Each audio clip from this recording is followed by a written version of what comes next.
नमस्कार साथियों, आप सभी का हार्दिक स्वागत है आपके अपने YouTube चैनल कुंडलवाल स्टडी में। हम इस वीडियो में आज यानी 19 सितंबर 2022 को आरआरबी ग्रुप डी की सेकेंड शिफ्ट में पूछे गए जीके, जीएस और करंट अफेयर के क्वेश्चन को सोल्व करने वाले हैं। तो चलिए स्टार्ट करते हैं आज का वीडियो।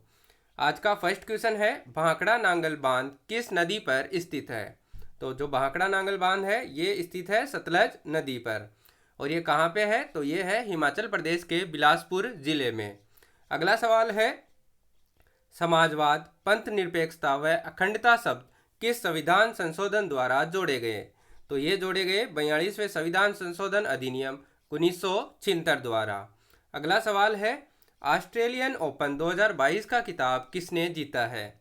तो 2022 का ऑस्ट्रेलियन ओपन पुरुष वर्ग में जीता है राफेल नडाल ने, जो कि है स्पेन के खिलाड़ी, और महिला वर्ग में जीता है एशले बार्टी ने, जो कि ऑस्ट्रेलिया की खिलाड़ी हैं। अब साथ ही साथ देख लेते हैं कि 2021 के ऑस्ट्रेलियन ओपन के विजेता कौन कौन हैं। तो 2021 की बात करें तो पुरुष वर्ग में जीता है नोवाक जोकोविच ने, जो कि सर्बिया के खिलाड़ी हैं, और महिला वर्ग में जीता है नाओमी ओसाका ने, जो कि जापान की खिलाड़ी है। अगला सवाल है, भारत में जीडीपी के आंकड़े कौन जारी करता है?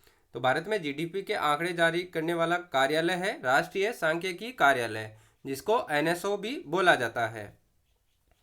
अगला सवाल है, प्लास्टर ऑफ पेरिस किससे बनता है? तो प्लास्टर ऑफ पेरिस बनता है जिप्सम से। अब देख लेते हैं कि रासायनिक अभिक्रिया से कि कैसे बनता है। यदि अपन जिप्सम की अभिक्रिया 373 से 393 डिग्री केल्विन या फिर डिग्री सेंटीग्रेड की बात करें तो 150 डिग्री सेंटीग्रेड, या फ़ारेनहाइट की बात करें तो 300 डिग्री फ़ारेनहाइट तक गर्म करते हैं, तो प्लास्टर ऑफ पेरिस बनता है। प्लस 1.5 H2 का जो भाग है वो भाप के रूप में निकल जाता है। अगला सवाल है, Tata iron and steel company यानी टिस्को की स्थापना कब हुई थी? तो ये हुई 25 अगस्त 1907 को। कहाँ पे हुई? तो ये हुई जमशेदपुर में। अगला सवाल है, सतलज व काली नदी के बीच में कौन सा हिमालय है? तो सतलज और काली नदी के बीच में हिमालय है कुमायूं हिमालय। अब हिमालय को 4 भागों में बांटा गया है। तो एक अपन ने देख लिया कुमायूं हिमालय, अब 3 बच गए हैं, वो कौन कौन से और किन किन नदियों के बीच में है ये भी देख लेते हैं। तो बात करें पंजाब या कश्मीर हिमालय की, तो ये स्थित है सिंधु और सतलज नदी के बीच में। अब आता है नेपाल हिमालय, जो कि स्थित है काली और तीस्ता नदी के बीच में। फिर बच जाता है असम हिमालय, जो कि स्थित है तीस्ता और ब्रह्मपुत्र नदी के बीच में। यह भी आपको याद रखना है, क्योंकि आगे आने वाली शिफ्टों में इनके पूछे जाने के चांस ज़्यादा से ज़्यादा बन रहे हैं। अगला सवाल है, पौधों में जल का अवशोषण किसके द्वारा होता है? तो पौधों में जल का अवशोषण होता है जाइलम द्वारा। और आपसे पूछ ले कि भोजन का परिवहन किसके द्वारा होता है पौधों में, तो उस समय अपना उत्तर हो जाएगा फ्लोएम के द्वारा भोजन का परिवहन होता है। अगला सवाल है, वर्तमान में 8वीं अनुसूची में कुल कितनी भाषाएं हैं? तो वर्तमान में बात करें तो 8वीं अनुसूची में कुल भाषाएं हैं 22 भाषाएं। अब देखते हैं कि मूल संविधान में कितनी भाषाएं थी और बाद में किस किस संविधान संशोधन द्वारा ये जोड़ी गई। तो मूल संविधान में कुल भाषाएं थी 14 भाषाएं, जो कि 8वीं अनुसूची में थी। अब अगली कौन कौन सी भाषाएं जोड़ी गई? तो 21वें संविधान संशोधन 1967 के द्वारा जोड़ी गई सिंधी भाषा। फिर 8वीं अनुसूची में जोड़ी गई मणिपुरी, कोंकणी और नेपाली भाषा, ये जोड़ी गई 71वें संविधान संशोधन 1992 के द्वारा। फिर जोड़ी गई सबसे लास्ट में बोडो, डोगरी, मैथिली और संथाली। ये कब जोड़ी गई? तो ये जोड़ी गई 92वें संविधान संशोधन 2003 के अनुसार। ये भी आपको याद रखना है। आगे पूछा जा सकता है कि किस संविधान संशोधन द्वारा कौन कौन सी भाषाएं 8वीं अनुसूची में जोड़ी गई है। अगला सवाल है, विश्व का सबसे बड़ा महाकाव्य कौन सा है? तो विश्व का सबसे बड़ा महाकाव्य है महाभारत, और इसके लेखक की बात करें तो ये लिखा था वेद व्यास जी ने। अगला सवाल है, साबुन का रासायनिक सूत्र क्या होता है? तो साबुन के रासायनिक सूत्र की बात करें तो ये होता है C17H35COOK या फिर C17H35COONA।